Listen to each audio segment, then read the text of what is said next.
What's up, everyone? Scotty from Chernobyl Studios. Today we are going to be looking at the Drumkit from Hell, the OG, the dinosaur drum library. We're going to see if it's any good in 2022. Before we jump into that, I want to remind you guys I put together an exhaustive resource for recording guitars at home in one of my previous videos. Link is in the card here. And also, guys, if you check the description, I have 4 high-quality training courses dealing with guitar tones, how to craft guitar tones from scratch, select the right IR, processing, also mixing extreme metal, mixing your first metal song, and drum programming. I have 4 great courses that can help you upgrade your skills and get better at producing your own music. So all the links to that down below in the description. So let's get back to this now. So Drumkit from Hell. I'm certain that there are, excuse me, there are going to be people who are watching this video that were not alive yet when this product was originally released. If I remember my history correctly, this came out originally in 1999 on a series of CDs, and it was more of a sampler based. Like, I don't even know how you would have used it, because in 1999 I wasn't even making music yet. I was only 14, so I don't even know how it was used. But that ended up becoming Toontrack, and that the sampler, as in what we see now, like I'll show some old pictures of what the Toontrack sampler Drumkit from Hell looked like back in the early 2000s. But this is where it all started. This is it right here. This is the genesis of drum library software. So, how does it sound? Let's have a listen.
I have to be honest, I'm pretty surprised. In the full mix context, it's not that bad. It's really not that bad. There's a bit of extra work that you're going to have to do with this one that you won't have to do with newer products, just because, 22 years later, hopefully they've gotten better at this, which they clearly have. But there are some serious drawbacks to this particular library that you should know about. But also, it's usable. You can clearly use it. I don't think that demo sounds terrible. I think it sounds actually really good. But let's talk about what we had to do. So the guitars are nothing. It's the same thing I always do, guys. Remember, I showed how to do this in the guitar recording video. And actually, if you look right, where is it? Right, you can't really see it, but here, this little thing, angle, is what I use for the guitars in this one. The amp, okay? The bass is Submission Audio, as always. Euro Bass 2. That's my go-to. And obviously here are the drums. So, the first thing that you have to do anytime you start working with a new drum library is do the drum map. You just have to do it so you can know what in the heck you are doing. And then obviously in Cubase you can flatten the drum map to only sections, or only notes, I guess, articulations that you're using, okay? So my criticisms are not really how the drums sound. They're okay. There is one criticism, however, with the snare. Like, you'll see what I've done here, and this is ridiculous. 6 dB boost on 200, because without the boost, it's super. It's very compressed sounding and it's very thin, and it just gets lost instantly in a mix. And the whole point of the snare drum, you know, when you're doing the blast beats and you're hitting it, is you want to have the thickness and the pop, you know, you know, in the mix. So adding that in there, because without it, it's just very thin sounding. So I mean, we can press play here.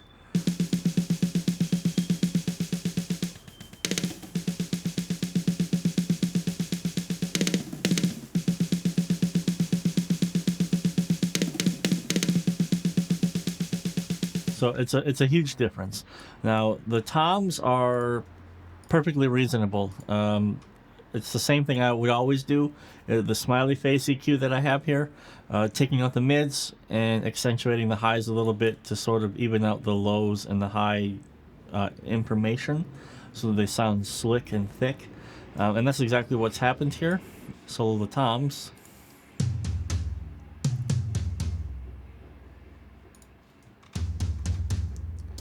And they still sound pretty natural, actually.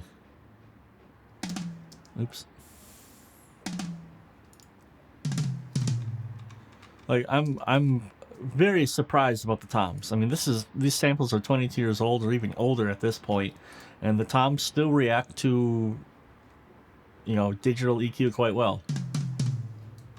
I'm perfectly have no problems with the toms.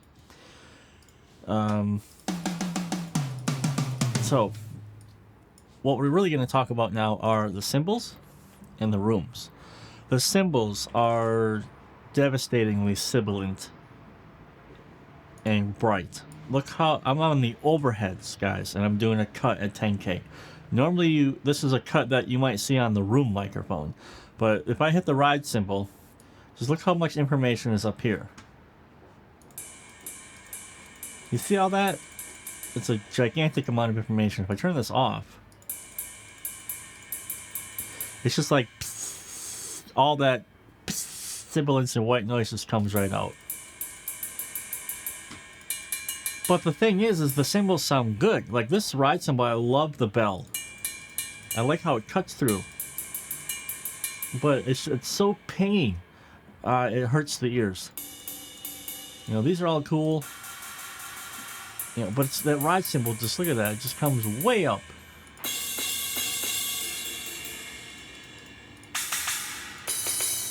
So one of the things here is I did an aggressive cut at 10K to deal with this. See, now it's rounder. It feels softer. It still has the articulation. You can still hear the stick on the cymbal.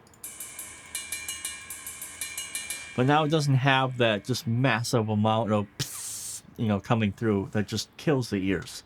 All right, so that is one thing about this library. If you do have it or you do pick it up, you're going to have to do a little bit of extra work on the cymbals to make sure that they're not killing your ears, okay? And then there's a lot of stuff happening in the low mids here.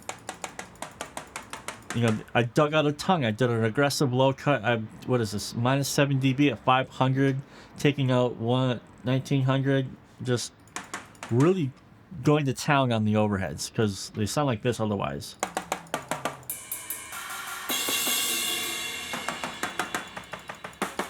So boxy. Okay, not, you know, because I don't like mids in my drums. I'm not a fan of the cardboard boxy sound. But the main thing you're going to use the overheads for is to tame this ride cymbal because it is out of control. Okay, now the rooms. Similar situation here. Digging out a lot of the low mids.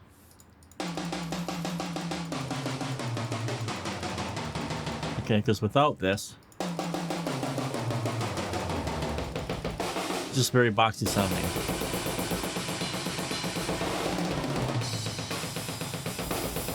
Just has that like cardboard nastiness in there. Now the other thing too is the rooms are just really loud. In the original mix, so it's -9 right here. So if I press play,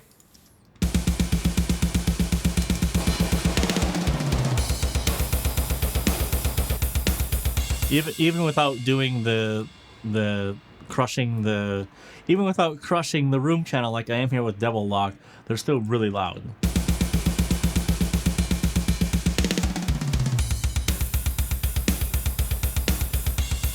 So you're gonna have to turn the rooms down significantly to help bring the drum sound closer in together. You can have a big expansive room sound, that's cool, but then you're gonna have the cardboard boxiness coming back in. You're gonna have to do a lot more EQ.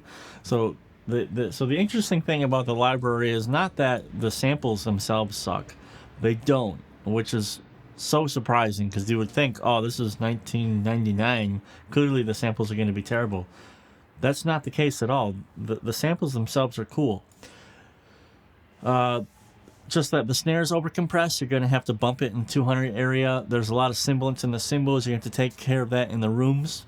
And then the room and the overheads, and the rooms are just really loud. The biggest issue with this library, not the sounds, it's actually the round robin. It's how the samples are cycling and playing. So I can just hit the kick here. All I'm gonna do is hit the kick, and you're gonna hear this.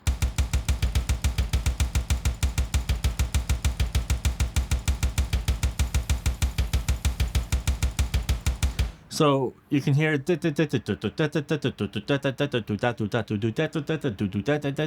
very cyclical, right?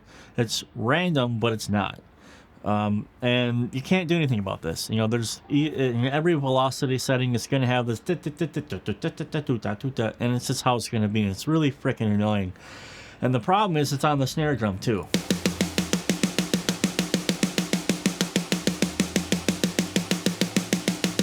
You can hear it, and it's just, you can't get any sort of uniform performance out of it. And so it kind of makes blast beats a bit hard to deal with, because you're gonna get this and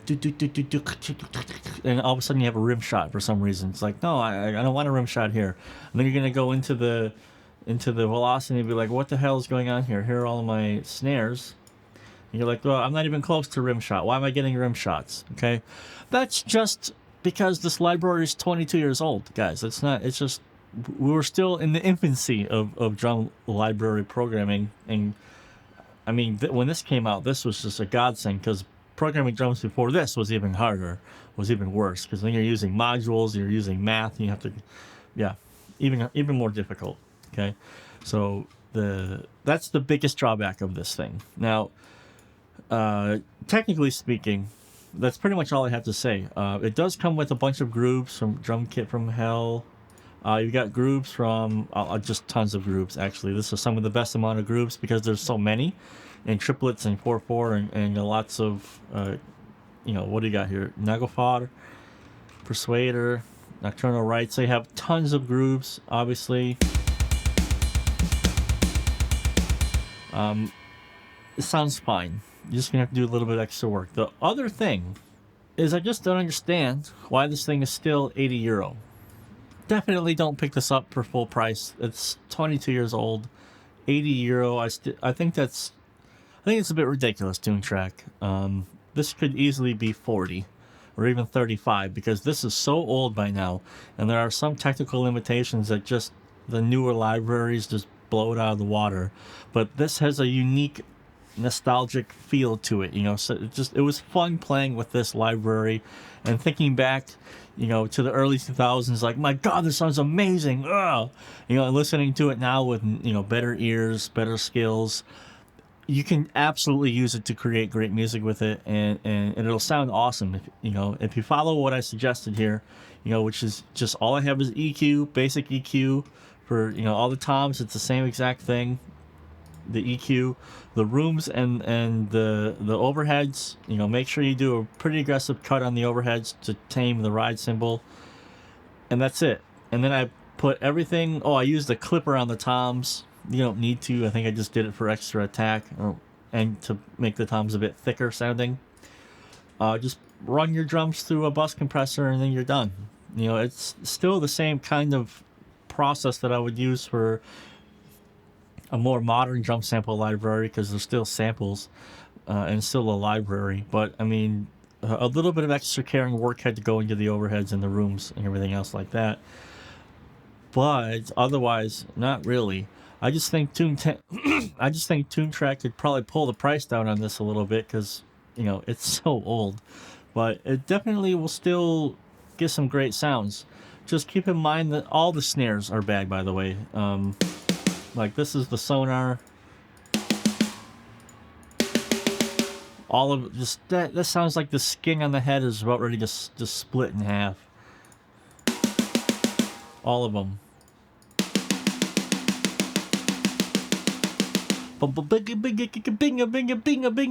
So, yeah. Just the round robins are pretty terrible in general. Listen, again, it's 22 years old, okay? I'm not bitching about this because it is terrible. But I'm saying, like, this at least should be at a price point that takes into account, like, this is below the standard of a modern drum library. You're going to have a ding, ding, ding, ding, ding, ding, ding, ding, ding, ding, ding, ding for a snare drum. That's not super nice. This one's the most consistent, at least, but you still hear the ding, ding, every now and again. But the kicks,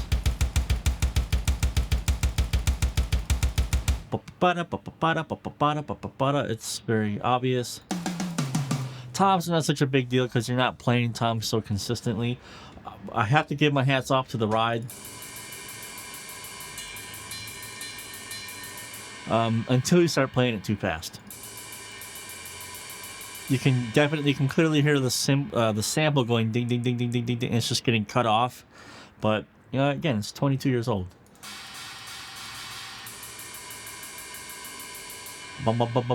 So you're not really hearing any diversity in the when I'm clicking, but again, you know.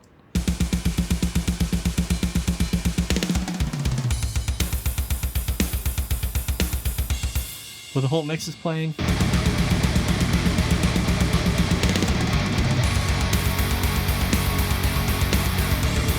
Absolutely passable, and it'll totally work. So I wouldn't say this library sucks. It definitely doesn't suck. It's definitely showing its age. You know, it's not my first pick. If you're looking for a library from Toontrack, skip this one. You know, this would just be a library for lulls and like, this is cool, and just for some nostalgia. I am willing to bet that everyone my age who saw this product for the very first time in a Guitar Center in like 2006 or 2007 probably just bought it just to have it because it's good memories, right? But on the whole, you definitely can still get great sounds out of it. And so I wouldn't recommend to buy it if you're being serious about trying to produce a record or something, but if you just want to have it for fun and play with it, why not? There's nothing wrong with that. So it definitely doesn't suck. It's just old, man. It's just old. It's behind the times, and it's good to see how newer libraries have evolved and gotten better in time. All right, so that's gonna do it for this video, guys. I really hope you enjoy it. Trip down memory lane. So if you guys are like my age, you know, 37 and older, you know, did you try this in the early 2000s? Let me know like what you guys did with it, what your impression of it was, and what library do you think you use most now? Let me know in the comments. You know, just in general, what you think, and would you ever use this one? I would be curious to know that. All right. Alrighty, guys, I hope you all have a great weekend. I will see you soon in the next video. Have a good one.